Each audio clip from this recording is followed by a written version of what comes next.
Welcome everyone to another video. This one I'm going to be doing a demo for you on painting a still life in color. And I'm starting out this project with an underpainting, in particular a stain layer. As you know, there's different types of underpainting, so this particular one is called a stain layer because you're using a neutral color in a very transparent way like a stain, and you're not using any black or white paint. You're just using burnt umber brown, and you basically just use the white of the canvas as your lighter value. So you see here how I used a large brush with burnt umber and solvent to do one even transparent layer over my drawing. And now I'm going to use a rag as an eraser tool. So I'm basically pulling out those highlights to create the lighter values. So I'm using both a rag to erase and a brush to add darker values. So typically I won't spend a whole lot of time on this stain layer. I will use it just as a starting point. So what I'm focusing on is just like a general blocking in of at least 3 different values in the composition, just focusing on the largest shapes. And the reason that I do it this way is, first of all, it's kind of enough to have a good start for the painting, because if you have any experience painting, you probably know that just going straight in with your colors and values on top of a stark white canvas can make things a little difficult for matching values correctly. So having at least this stain layer as a starting point really does help you in matching for accuracy the colors and values. Another reason why I do this, but I don't necessarily I don't fully render everything in this underpainting, is because it's time consuming and not super necessary for that underpainting. Again, I'm just kind of focusing on blocking in general large shapes of light and dark, and then I will go into adding color.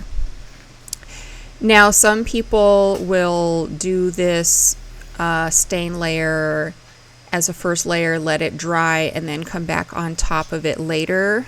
In this demo, I am going to, once the stain layer is done, I'm going to go straight in with a color on top. I haven't found that I haven't had like too much trouble with issues with my color not being able to layer on top. In fact, if the brown mixes in slightly with your color, it could actually be a good thing because it helps to unify your color scheme. But if any brown from the stain layer mixes into your color, it will probably be pretty minimal.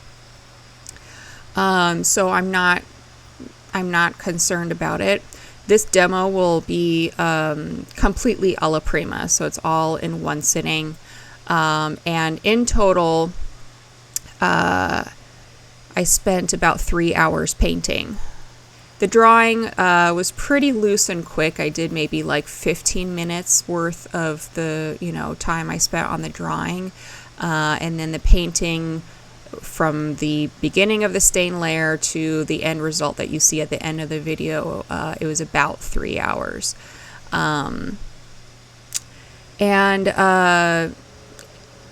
There's a few reasons why I'm doing this demo. First of all, to show you this process of the stain layer and kind of how I approach it, but also how to approach when you're painting from observation. How do you approach this step-by-step process of working from large shapes to medium shapes to small shapes with detail last. It's sort of a it's a process that will help you get a really strong structure. It helps you focus on the composition early on for a strong composition. It helps you get accuracy, and it helps to avoid common issues that a lot of beginner painters have, such as finding out too late that your proportions are off. So if you follow this step-by-step process, you correct proportional issues and compositional issues at the beginning, and then that way, as you add your more specific shapes and details later on top, you don't have to worry about going back and making those bigger corrections.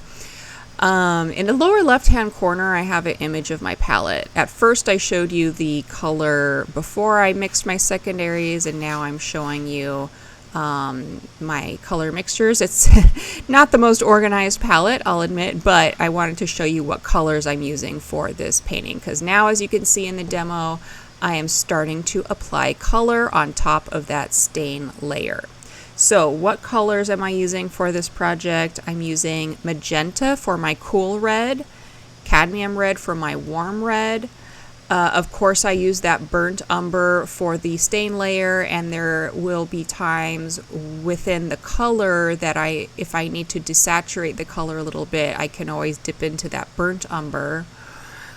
I use a yellow ochre for areas of the drapery as well as the candlestick holder. If you don't have yellow ochre, if you add a little touch of black to yellow, it will give you a similar color. And I mixed up a cool green color as well. This you can get from mixing phthalo green, or excuse me, phthalo blue with yellow will give you a cool toned green. And I have white and black on my palette. I didn't use a whole lot of black, maybe just a teeny tiny touch here and there, but not too much. And I'm using a medium-sized flat synthetic hair brush throughout the demo as I'm working on the color. This brush is by Trekell. And I like these flat shaped brushes because it kind of forces me to go harder on the structure of the forms. If you're planning to fully render with full detail and all of that, I would suggest with the later stages of the painting, you could always switch to a smaller brush and maybe even utilize a round brush later on. But for these earlier stages, a flat shape will really help you out. So try to focus on those biggest shapes first and just laying in the general color and value of what you see in these bigger shapes. So try to ignore the detail, try to ignore the really subtle value shifts and tiny things that are going on, and just get a general color and value match to establish your structure. At this point in the painting, now that I am adding color, I will also start incorporating linseed oil as I'm painting. This helps to improve the flow of the paint without thinning it down too much. So I'm able to retain that opacity, that good coverage of the color on top of my stain layer. So I'm really only using the solvent if I'm switching colors and need to get the paint off my brush. Any other time that I need to make the paint flow a little easier, I'm going into the linseed oil. So you're going to see me, kind of approach things like this for a while in the demo, where I'm just kind of filling in the shapes within the lines that I've established from my drawing. I may do, like, if I see a correction that needs to be made, like a minor one from my drawing, I will make that correction. But at this point, any kind of big moves, in terms of proportion or position or, the size of things, stuff like that, all that should have been figured out at the beginning. So I highly suggest in that initial drawing stage that you really take your time, use the sighting technique, make sure your proportions are really confident. That's going to set you up for a much easier time when you're at this stage where then you can just focus on one thing at a time, right? So the drawing stage, you're focusing on composition and proportions. The stain layer stage, you're focusing on value. And at this stage, you're focusing on color. And you're still matching values as well, but at least you have some help, a little bit of guideline from that initial stain layer to get you going on the right track for your range of value.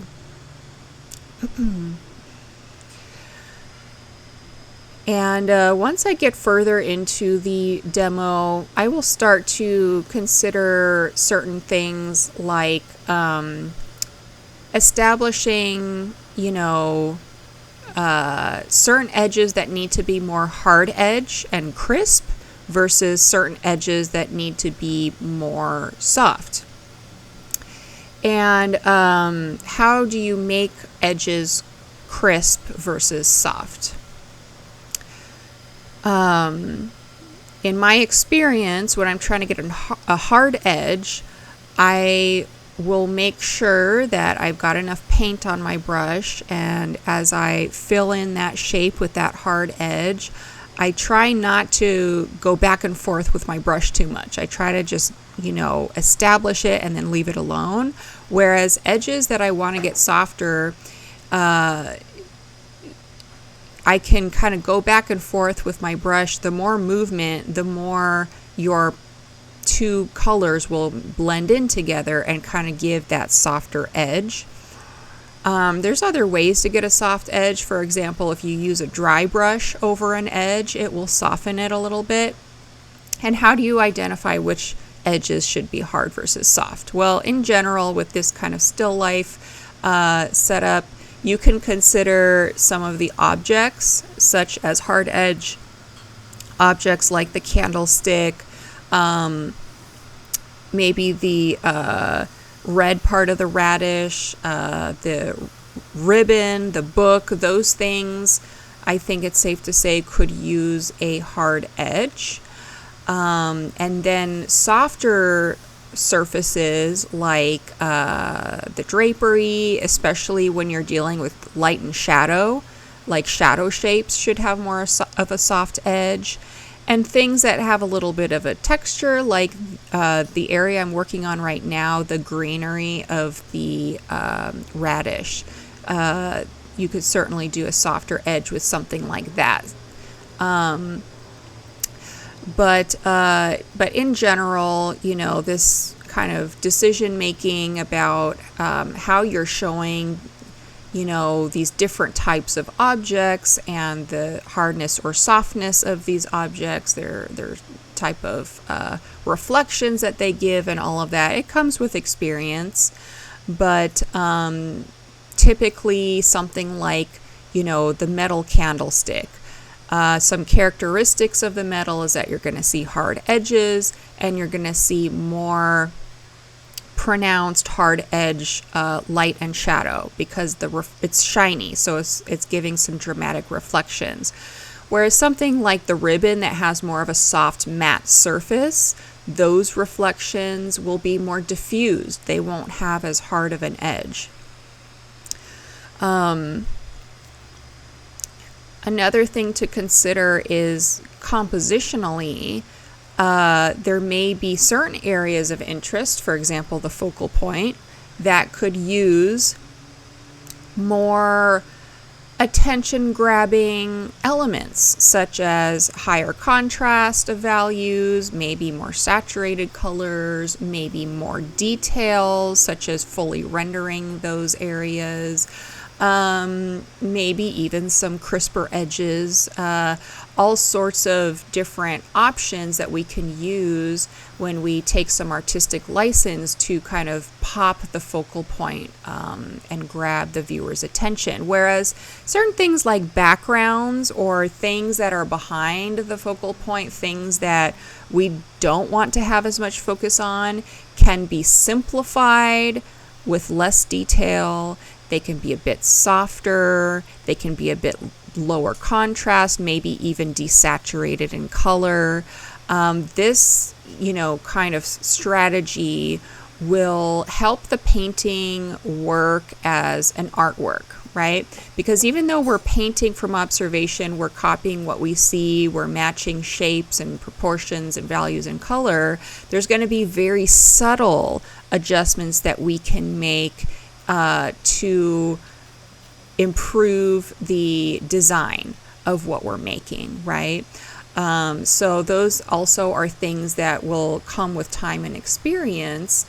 But when you study composition and design and all of these kinds of things, it starts to make more sense, and you'll start to gain confidence with making those decisions and keeping those things in mind as you're creating the image. Another thing that you might want to think about is the temperature of the colors you're using and where you're placing warmer versus cooler colors, or warmer or cooler versions of each area of color. So for example, in this kind of lighting situation where it's an indoor situation with a warm light source, typically the light areas of my objects might appear a bit warmer in contrast to the shadow areas, which will be a slightly cooler. So this is important to know because, for example, what if you want to push either a shadow or a background element kind of back in space and give that contrast? Think about that cool side of the color wheel. What could I add to cool down that area, right? And in contrast to that, the warm areas, the light areas of the scene, maybe I need a yellow or orange, something warm toned to show that light logic in the color. So it won't always be the case where you have warmth in the light areas and cool tones in the shadows. Sometimes it'll be flipped. And you might see that, for example, with outdoor lighting. Oftentimes scenes with outdoor lighting will have cooler highlights with warmer shadows. If you want to kind of see examples and learn more about color and light, I highly recommend James Gurney's book, Color and Light. So here in the demo so far, you can see I'm approaching the drapery. Drapery can be intimidating for painters who are new to oil painting. But my suggestion is to consider if you can find certain shapes to focus on or hard edges that kind of gives you an idea of like, okay, what's the shape of this fold? Let's treat it as a large shape and get a general color and value down first before I worry about like the exact little organic moves that the drapery makes, right? Try to ignore tiny little folds and wrinkles in the fabric. Focus on those bigger shapes to get that structure in there that will make sense as drapery. So here you can see I'm just kind of blocking in those large shapes with my brush. I'm kind of going with, just a few different values. I'm considering like a light, medium, and dark value. I can always go back and finesse things later in terms of getting a wider range of value or establishing more clearly the soft versus hard edges within the drapery. But it'll be much easier to do that if I establish this kind of general structure first. I'm also now working on the metal part of the candlestick, and the candle holder here is made of like a brass metal, so it's giving very harsh, hard-edged, high contrast lights and darks. So keep in mind that with metal and glass and these kind of highly reflective surfaces that you may see a lot of information in there. Try your best to simplify it as much as possible. Later on in the painting, if you decide to add more information, you can, but you may find later in the painting that you don't need all those teeny tiny little details in order to communicate that it's a metal surface. Sometimes and oftentimes simplification can really help you out as an artist, and whether you keep that simplification all the way through to the end of the painting or if it's just a starting point, either way it should definitely be considered. So as you can see here, on the candlestick, I'm kind of slowing down a little bit with my brush strokes because I'm really starting to not just consider the value now, but the color. There's kind of like this greenish tinge to the burnt umber that I kind of was using that yellow ochre in there for those lighter values. And now I'm looking at the reflected color from the radish. And the red ribbon is reflecting color onto that metal surface. So that's something definitely to look out for that can happen if there's brightly saturated things next to metal objects. You oftentimes will see some reflected color there. And when you get that in there, it really adds to the realism of your image. Okay, so this is as far as I got on this one. You could definitely call it finished at this stage, or I could do a bit more work with fully rendering the focal point area even further. But even now, without that, I think that it's pretty clear that there are a good establishment of proper structure, proper matching of color and value. There's a clear focal point. The proportions look good. The shapes look good. So I think overall it's fairly convincing. And hopefully this demo gave you some ideas of how to approach oil painting when working from observation, especially for still life painting. So thanks so much for watching. Any questions you have, post them in a comment down below. I'd love to help you out if you have questions. And I'll see you in the next video. Thank you so much.